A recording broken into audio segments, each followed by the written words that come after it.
No, to rent. There were 25 people viewing it or something, you know. A massive queue anyway. Oh, there you go. Yeah, well, so it's a standard A4 mount, so it just pops in, yeah. My name's Eric Jackson. I live in Stockport, near Manchester. My business is called Statement Artworks and I paint posters. Yeah, it is retro style because it's certainly not cutting edge or, contemporary. Although having said that, the words are quite contemporary and quite cutting edge, but visually it looks very old-fashioned. People like that now. That's what they're done with everything being pared down and looking tasteful and boring. And they want something a bit more playful and powerful. It's entered my consciousness now, that playful and powerful. But I mean, I had a great career in journalism. Like I say, I was a travel editor, I was an arts editor, TV critic, food critic, sports editor, business editor. I did everything in journalism apart from being a news editor, and I enjoyed it. I went all over the country, travelled the world. It was brilliant, but it ran its course, and when I finished, I was glad to finish. Yeah, I had my foot operation, and at that point I was still a journalist and I was still going to go back to work. But then I told them, I'm not coming back. I couldn't face the idea of going back, and I started writing. I'd written this book, and then I'd done a bit of painting, and then I was hooked. And I thought, well, I'll go for it. But I suppose for the first year, I thought, oh, dear me, is this going to go all right? Should I go back to... Because they always said I could go back at any time. There was an open door for me at work. And but then it got better and better, so there was never after the first 6 months, maybe a year, there was never a time when I thought I was going to go back to it. But the funny thing is, I still have my dreams now. I'm still in the newsroom with 5 minutes to go, and we've got 4 pages to get out before going to press. And I'm sweating and sort of having heart palpitations and thinking, oh my God, I'm going to get the sack. I have those dreams all the time. Really? Yeah.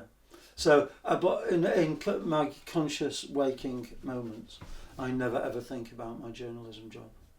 But it's still in the subconscious there, sort of leaking out in my dreams and things. And I wake up thinking, oh my God, thank God I'm not there. And I'm doing this. I mean, I was always obsessed by a couple of things as a child, sport and art. And so I did A-level art, went to my local college to do foundation, then did an art degree, and then somehow became a journalist. Answered an advert in the local paper, and I had 36 years as a journalist. But I always wanted to do art again, but I was always nervous about starting, thinking not good enough or whatever. But I knew that once I started, I wouldn't be able to stop. So I can't remember a time when I didn't paint. So I came out, I went to school. I wasn't particularly interested in maths. I was good at English and various things like that. But did okay academically. But the one thing that I really loved doing was drawing and painting. So I love that. Which didn't tally with my sporty thing, because I was into sport, played football, running. Of all my peers, I was the only one that did anything artistic. They went into sort of accountancy or building or something. None of them were into art at all. So, so I was always considered the strange arty one. But just I love it. So. I'm in a gallery in the Peak District, and I've got no Peak District pictures, so I've got an order to do 5 places in the Peak District: Buxton, Whaley Bridge, Chapel on the Frith, and a couple of others. I've forgotten what they are. New Mills, and there's another place. But anyway, so Buxton, loads of people do pictures of Buxton. It's so beautiful, nice buildings and everything.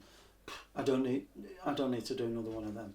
But I am doing Buxton, so I thought, well, I will do a nice building. I will do the hills in the background, Kinder Scout and everything, all that. But to make it funny, I'm going to put the headline's going to go. It's wonderful. It's marvellous. It's beautiful. Welcome to Buxton Spa, but it's going to show all that nice buildings. But the Books and Spa is going to have an R on the end, and it's got lovely, and it's going to be a Spa supermarket in the foreground. Yeah. Do you know what I mean? So, because everybody says, you know, it's twee, chintzy pictures of Buxton, and I want the opposite of that. So by doing Buxton Spa with an R, it just subverts it a little bit. And a lot of the people who are precious about their beloved Buxton will go, oh no, it's so vulgar and things. But a lot of people who live there think, I quite like that junk. You know. So that's one thing. And they'll look at it, and even if you don't approve of it, you'll still smile at it. Yeah. So it's just to make people smile, I think. Because I love art, but it's up its own backside at times, isn't it? So serious.